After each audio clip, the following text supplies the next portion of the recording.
Good morning student, my name is Kulwant Yadav and you are watching me on my YouTube channel Bhanu classes. तो dear student, आज के इस video में हम class 11th का इक्विलिब्रियम जो चैप्टर है उसमें एक टॉपिक आता है ब्रोंस्टीड-लोरी कंसेप्ट। हम आर्रीनियस कंसेप्ट करवा चुके हैं पहले, उसकी लिमिटेशंस भी हो चुकी हैं हमारी। उससे आर्रीनियस कंसेप्ट से नेक्स्ट है Bronsted Lowry concept of acid and base. Bronsted Lowry concept of acid and base यानी कि ब्रोंस्टीड-लोरी किन को एसिड्स कहता है और किन को बेस कहता है। तो according to Bronsted Lowry concept, and acid is a proton donor, यानी कि जो एसिड्स होंगे वो प्रोटॉन डोनेट करेंगे, प्रोटॉन का मतलब H positive, and base is a proton acceptor, और बेस जो होंगे वो H पॉजिटिव एक्सेप्ट करेंगे, गेन करेंगे। यानी कि सिंपल सी बात है कि जो सब्सटेंस H पॉजिटिव देता है उसको एसिड कहा जाता है, और जो सब्सटेंस H पॉजिटिव गेन करता है उसको बेस कहा जाता है according to Bronsted Lowry concept. Okay, यानी कि जो डोनर होगा, जो H पॉजिटिव जो डोनर होगा वो क्या कहलाएगा? बेस। और जो H पॉजिटिव एक्सेप्ट करेगा, डोनर होगा वो क्या कहलाएगा? एसिड। डोनर होगा वो एसिड, और जो एक्सेप्ट करेगा वो बेस। राइट? ओके, अब मैंने कुछ रिएक्शंस लिखी हैं, 2 रिएक्शंस आपके लिए लिखी हैं, तो उनमें आपको पहचानना है कि एसिड और बेस कौन सा है। तो देखिए, HCl जो है H पॉजिटिव छोड़ रहा है और किस में बदल गया? Cl नेगेटिव में। राइट? तो HCl ने H छोड़ा और वो किस में बदल गया? Cl में, यानी कि इसने H डोनेट किया है। अब जो H डोनेट इसने किया है उसको एक्सेप्ट कौन कर रहा है? H2O ने एक्सेप्ट कर लिया, क्योंकि H2O H पॉजिटिव को एक्सेप्ट करके H3O पॉजिटिव में बदल गया। H3O पॉजिटिव लगाई है। जो HCl ने छोड़ा उस H को H2O गेन करेगा, और H2O H पॉजिटिव गेन करके किस में चेंज हो जाएगा? हाइड्रोनियम आयन में H3 पॉजिटिव। ये तो अब देखिए एक बार, कोई भी एसिड जो है वो H पॉजिटिव लॉस करने के बाद किस में चेंज हो जाता है? बेस में चेंज हो जाता है। राइट? ध्यान रखना, कोई भी एसिड H पॉजिटिव लॉस करने के बाद, रिलीज करने के बाद इटसेल्फ किस में चेंज हो जाएगा? बेस में चेंज हो जाएगा। और कोई भी बेस H पॉजिटिव गेन करने के बाद किस में चेंज हो जाएगा? एसिड में चेंज हो जाएगा। तो जो ब्लू कलर में लिखे गए हैं ये एसिड बेस कॉन्जुगेट पेयर हैं। एसिड बेस कॉन्जुगेट पेयर क्या होते हैं? वो एसिड और बेस पेयर का जोड़ा जिसमें केवल H पॉजिटिव का डिफरेंस होता है, यानी कि केवल उनमें H पॉजिटिव का डिफरेंस मिले, एक ही H पॉजिटिव का डिफरेंस मिले, उनको क्या कहेंगे? Acid base conjugate acid base pair. तो ये एसिड है, ये एसिड है क्योंकि छोड़ रहा है ये, और इसका जोड़ा यानी कि इसका पेयर क्या बन गया? ये बेस हो गया फेस्ट, क्योंकि इनमें ये फेस्ट पेयर बन गया। राइट? Fest pair. तो हम इसके आगे फेस्ट लिख रहे हैं, एसिड फेस्ट और एसिड ये। अब एक और भी बच गया, H2O ने क्या किया था बच्चों? डोनेट किया था। तो ये क्या हो गया? बेस सेकंड, क्योंकि बेस फर्स्ट तो इधर बन गया, तो ये बेस सेकंड। और H2O गेन करने के बाद जो बनेगा, यानी कि कोई भी बेस H पॉजिटिव गेन करने के बाद किस में चेंज हो जाता है? एसिड में। तो ये एसिड 2। तो एक तो पेयर ये हो गया एसिड बेस पेयर का, जो आपको ब्लू कलर में नजर आ रहा है HCl और Cl नेगेटिव, और एक जो आपको ब्लैक कलर में नजर आ रहा है दूसरा पेयर, ये हो गया एसिड बेस कॉन्जुगेट पेयर। इसमें भी आइडेंटिफाई करिए एसिड बेस कॉन्जुगेट पेयर। इसमें किस तरह से आइडेंटिफाई करोगे? देखो, यहाँ H2O जो है इलेक्ट्रॉन H2O H पॉजिटिव छोड़ रहा है। अब की बार H2O ने H पॉजिटिव रिलीज किया और किस में चेंज हो गया? OH में, क्योंकि आपको पता है कि H2O H पॉजिटिव और OH नेगेटिव से बना है। जब वो H पॉजिटिव छोड़ देगा तो किस में चेंज हो जाएगा? OH नेगेटिव में।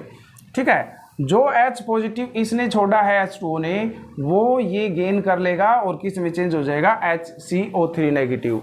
तो पहला पेयर जो ग्रीन कलर में आपको दिख रहा है वो है, वो कैसे है? क्योंकि अब की बार H2O ने रिलीज किया है, तो जो रिलीज करते हैं वो क्या होते हैं? एसिड। तो अब की बार ये H2O अब की बार यहाँ एसिड का काम कर रहा है, जबकि बेस पिछली बार किसका काम कर रहा था? बेस का।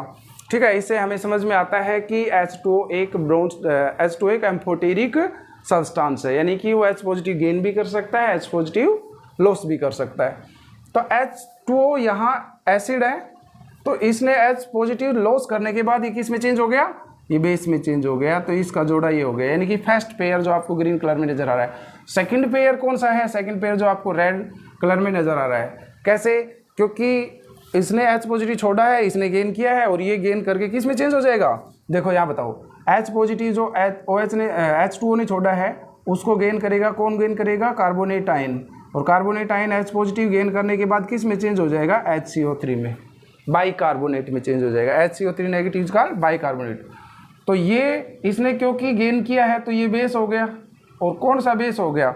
एक बेस तो फर्स्ट हो चुका है तो ये सेकंड बेस है, और ये इसने गेन किया, इसने H गेन करने के बाद कोई भी बेस H पॉजिटिव गेन करने के बाद किस में चेंज हो जाएगा? एसिड में। ओके, ये बात तो मैं बार बार बता रहा हूँ कि कोई भी एसिड H पॉजिटिव छोड़ने के बाद बेस में चेंज हो जाएगा, और कोई भी बेस H पॉजिटिव लेने के बाद एसिड में चेंज हो जाएगा। ठीक है, तो ये इस तरह से आइडेंटिफाई कर गए। इस ऐसे बहुत सारे एग्जांपल्स आप जब आप बुक में देखोगे तब मिल जाएंगे। तो एक बात समझ में आई, याद रखनी है हमेशा कि एक कॉन्जुगेट एसिड बेस पेयर जो है ना, वो किस से डिफरेंस मिलेगा? उसमें केवल H पॉजिटिव का डिफरेंस होना चाहिए, एक ही H पॉजिटिव का डिफरेंस होना चाहिए। एक से ज़्यादा है तो कॉन्जुगेट एसिड बेस पेयर नहीं है। तो आप इस चीज़ को ऐसे भी लिख सकते हो कि कॉन्जुगेट एसिड में, कॉन्जुगेट एसिड क्योंकि एसिड है तो क्या करेगा? H पॉजिटिव छोड़ेगा, तो इसने छोड़ दिया H पॉजिटिव, छोड़ने के बाद ये किस में चेंज हो गया? कॉन्जुगेट बेस में। यही तो मैं बात बार बार बता रहा हूँ कि कोई भी एसिड H पॉजिटिव छोड़ने के बाद बेस में चेंज हो जाएगा। ओके, जैसे मान लीजिए हमारे पास है HCl, इसने H पॉजिटिव छोड़ दिया, ये रिलीज कर दिया, तो ये किस में चेंज हो गया? Cl में। ओके, तो ये Cl में चेंज हो गया, तो ये क्या है? एक कॉन्जुगेट बेस है, क्योंकि HCl, तो ये हो गया इनका, ये कॉन्जुगेट एसिड बेस पेयर बन गया। दोनों में डिफरेंस किसका है? H पॉजिटिव का। यदि आप बेस को H पॉजिटिव दे देते हो तो किस में चेंज हो जाएगा? एसिड में चेंज हो जाएगा। समझ आया? तो एक बार जल्दी से बता देता हूँ दोबारा। ब्रोंस्टीड-लोरी कंसेप्ट क्या होता है कि एसिड जो है वो H पॉजिटिव डोनेट करता है, और जो बेस है वो H पॉजिटिव एक्सेप्ट करता है।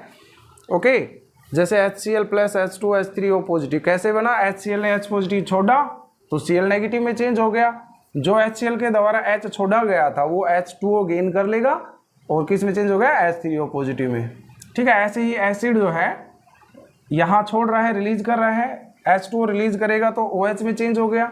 तो एक जोड़ा तो ग्रीन कलर में नजर आ रहा है एसिड बेस पेयर का, ये हो गया कॉन्जुगेट एसिड बेस पेयर बोलेंगे इनको, और एक जो रेड में नजर आ रहा है इस तरह से ये हो गया। ऐसे ही एक जो ब्लू कलर में नजर आ रहा है एसिड बेस पेयर वो हो गया, और एक कॉन्जुगेट एसिड बेस पेयर जो ब्लैक कलर में नजर आ रहा है ये हो गया। ठीक है, अब इसकी एडवांटेजेस क्या क्या हैं, यानी कि जो ब्रोंस्टीड-लोरी कंसेप्ट आया इसका फ़ायदा हमें क्या मिला, इसके एडवांटेज कर लेते हैं बच्चों। तो बच्चों इसके एडवांटेजेस क्या है ब्रोंस्टीड-लोरी कंसेप्ट के? आपके सामने लिखे हुए हैं। It is not limited to molecules but includes ions to act as acid और बेस। देखिए, आरएनएस कंसेप्ट में हम मॉलिक्यूल्स का ही बता पाते थे। आरएनएस कंसेप्ट कहता था तो H पॉजिटिव छोड़ते हैं, डोनेट करते हैं, वो तो एसिड होते हैं ना। H पॉजिटिव जो छोड़ते हैं वो एसिड होते हैं, और जो OH नेगेटिव देते हैं वो क्या होते हैं? बेस होते हैं। वो तो मॉलिक्यूल्स पर लागू होता था। इसका क्या फ़ायदा हुआ कि आयंस पर भी लागू होता है, यानी कि आयंस का एसिड और बेसिक कैरेक्टर भी बता सकता है। जैसे मान लीजिए हमारे पास Cl नेगेटिव है, अब ये क्या गेन कर सकता है? ये H पॉजिटिव गेन कर सकता है। तो जो H पॉजिटिव गेन करते हैं वो क्या होते हैं? बेस होते हैं। ब्रोंस्टीड-लोरी कंसेप्ट कहता है। तो Cl नेगेटिव आयन क्या है बच्चों? एक बेसिक आयन है। ओके, ऐसे ही जो H पॉजिटिव है, मान लीजिए H3O पॉजिटिव अभी आया था, हाइड्रोनियम आयन आया था। हाइड्रोनियम आयन क्या कर सकता है? ये H पॉजिटिव लॉस कर सकता है। तो जो लॉस करते हैं, H पॉजिटिव डोनेट करते हैं, वो क्या होते हैं? एसिड। राइट, यानी कि ये आयंस पर भी लागू होता है। इसकी सहायता से हम आयंस का भी एसिडिक और बेसिक कैरेक्टर बता सकते हैं। मॉलिक्यूल्स का तो बता ही सकते हैं, साथ साथ एसिड और साथ साथ आयंस का भी हम एसिडिक कैरेक्टर बता सकते हैं। दूसरी इसका एडवांटेजेस है, it can explain the acid base reaction in non aqueous medium, यानी कि एसिड और बेस के बीच में रिएक्शन बता सकता है जबकि पानी की ज़रूरत भी नहीं है। इनफैक्ट ये बिना सॉल्वेंट भी बता सकता है, यानी कि नॉन एक्वस मीडियम में भी एसिड और बेस रिएक्शन बता सकता है। जैसे मान लीजिए अभी करवाया था कि HCl है और मैं NH3 में डाल देता हूँ, यहाँ किसी वाटर की ज़रूरत नहीं पड़ी, कोई एक्वस मीडियम नहीं है। ओके, अब क्या करेंगे, H पॉजिटिव इस ये छोड़ेगा, HCl छोड़ेगा तो ये किस में चेंज हो जाएगा, Cl नेगेटिव में, और ये गेन करेगा तो ये किस में चेंज हो जाएगा, NH4 पॉजिटिव में, राइट। तो एक पेयर तो ये हो गया एसिड बेस पेयर, और एक पेयर बच्चों ये हो गया। तो इनके बीच में रिएक्शन भी एक्सप्लेन होगी कि किस तरह से हो रही है। इसलिए हो रही है क्योंकि HCl H छोड़ रहा है और NH3 गेन कर रहा है, इस कारण इनकी रिएक्शन हुई और कॉन्जुगेट एसिड बेस पेयर भी पॉसिबल हुए। ठीक है, यानी कि इसकी सहायता से हम एसिड बेस रिएक्शन बता सकते हैं नॉन एक्वस मीडियम में। It can explain the basic character of Na2CO3 NH3 etcetera. ये कुछ सब्सटेंस जैसे कि सोडियम कार्बोनेट है, NH3 है, इन सब्सटेंस के बेसिक कैरेक्टर के बारे में भी बता सकता है। कैसे, क्योंकि ब्रोंस्टीड कहता है कि जो H पॉजिटिव गेन कर सकता है वो क्या होगा, बेस होगा। तो ये H पॉजिटिव गेन कर सकते हैं सब्सटेंस, इस कारण ये बेसिक नेचर के हैं। ओके, ये आर्हेनियस कंसेप्ट के द्वारा एक्सप्लेन नहीं हो पाया था इनका बेसिक कैरेक्टर, बट जबकि हमने ब्रोंस्टीड लॉरी कंसेप्ट का यूज़ करते हुए इनका बेसिक कैरेक्टर एक्सप्लेन कर दिया। ठीक है, अब है इनके एडवांटेजेस तो हो गए, लिमिटेशंस और पढ़ते हैं बच्चों। तो ब्रोंस्टीड लॉरी लिमिटेशंस क्या क्या है कंसेप्ट की। पहला कह रहा है कि it can not explain the reaction between acidic oxide and basic oxide. ये एसिडिक और बेसिक ऑक्साइड्स के बीच में रिएक्शन क्यों होती है, किस तरह से होती है, इसके बारे में कोई एक्सप्लेनेशन नहीं देता। इस कंसेप्ट के हिसाब से ये कंसेप्ट मानता है कि कोई एसिड होगा तो H पॉजिटिव देगा और बेस होगा वो H पॉजिटिव छोड़ेगा, गेन कर लेगा, और इस तरह से उनके बीच में रिएक्शन हो जाएगी। तो यहाँ तो इनके पास ना तो देने के लिए H पॉजिटिव है, ना ये H पॉजिटिव गेन कर पा रहे हैं। ओके, यानी कि इनमें रिएक्शन किस तरह से हुई, जबकि H पॉजिटिव का तो लेन देन कोई हुआ ही नहीं, या नहीं, मतलब यहाँ कोई डोनर भी नहीं है, कोई एक्सेप्टर भी नहीं है। तो इस तरह से एसिड बेस नहीं होनी चाहिए, इनके बीच में रिएक्शन किस तरह से हुई ये एक्सप्लेन नहीं कर पाता। तो क्या हुआ पहला पॉइंट कि ये it can not explain the reaction between acidic oxide and basic oxide. ये एसिडिक ऑक्साइड और बेसिक ऑक्साइड्स के बीच में रिएक्शन किस तरह से हुई। देखिए, ये एसिडिक ऑक्साइड है, नॉन मेटल के ऑक्साइड एसिडिक होते हैं, ये एसिडिक है तो इसको H पॉजिटिव देना चाहिए ब्रोंस्टीड के हिसाब से, लेकिन ये नहीं दे पा रहा। और ये बेसिक है तो इसको H पॉजिटिव गेन करना चाहिए तो नहीं गेन कर रहे। तो ये रिएक्शन किस तरह से हुई ये एक्सप्लेन नहीं कर रहा। सेकंड क्या है, it can not explain the acidic character of sub substance like BF3 AlCl3 FeBr3। यानी कि ये कुछ सब्सटेंस का एसिडिक कैरेक्टर एक्सप्लेन नहीं कर पाता। जैसे BF3 है, ये BF3 जो है ये एसिड क्यों है, ये तो H पॉजिटिव नहीं छोड़ सकता। भाई ब्रोंस्टीड मानता है कि जो H पॉजिटिव छोड़ेगा वो एसिड है, ये तो H पॉजिटिव नहीं लॉस कर सकता, तो ये कहाँ से एसिड हुआ। ऐसे AlCl3 है, ये किस तरह से एसिड है जबकि इसके पास H पॉजिटिव छोड़ने के लिए है ही नहीं। ऐसे ही ये भी है, यानी कि ये this substance do not have H positive ion, so they should not act as acid according to Bronsted Lowry concept, but they are acidic in nature. वो लेविस कंसेप्ट में आएगा, आगे वाले कंसेप्ट में समझाएंगे आप लोगों को। तो इसकी ये दो लिमिटेशंस थी कि एसिडिक और बेसिक ऑक्साइड्स के बारे में एक्सप्लेनेशन नहीं करता, और दूसरा क्या है कि ये कुछ सब्सटेंस का एसिडिक कैरेक्टर एक्सप्लेन नहीं कर पाता। ठीक है, अब कुछ NCERT एक्सरसाइज है, उनके एसिड और कॉन्जुगेट बेस पेयर आपको बताने हैं, वो कर लेते हैं बच्चों। तो बच्चों अपने को ये NCERT सैम्पल प्रॉब्लम है, मतलब सोल्ड क्वेश्चन है, अपने को कॉन्जुगेट बेस बताने हैं। कुछ एसिड्स दे रखे हैं ब्रोंस्टीड, उनके कॉन्जुगेट बेस बताने हैं, और सेकंड क्वेश्चन में कुछ बेस दे रखे हैं, कॉन्जुगेट एसिड्स बताने हैं। तो पहला क्वेश्चन करते हैं, कॉन्जुगेट बेस कैसे बताएं। अभी कुछ देर पहले मैंने एक आपको फार्मूला बताया था कि भाई कॉन्जुगेट जो एसिड होता है, कॉन्जुगेट एसिड जो होता है उसमें और उसके बेस में कितना फ़र्क होता है। उसके बेस में H पॉजिटिव का डिफरेंस होता है, यानी कि मुझे कॉन्जुगेट बेस चाहिए, क्योंकि पहले क्वेश्चन में कॉन्जुगेट बेस चाहिए तो H पॉजिटिव उस साइड जाएगा, तो कॉन्जुगेट एसिड में से क्या घट जाएगा, H पॉजिटिव घट जाएगा, तो मुझे कॉन्जुगेट बेस मिल जाएगा, कॉन्जुगेट बेस मिलेगा, राइट। तो मुझे तो कॉन्जुगेट बेस ही चाहिए, क्वेश्चन में पूछ रहा है कॉन्जुगेट बेस बताइए, तो मुझे H पॉजिटिव हटा देना है इनसे।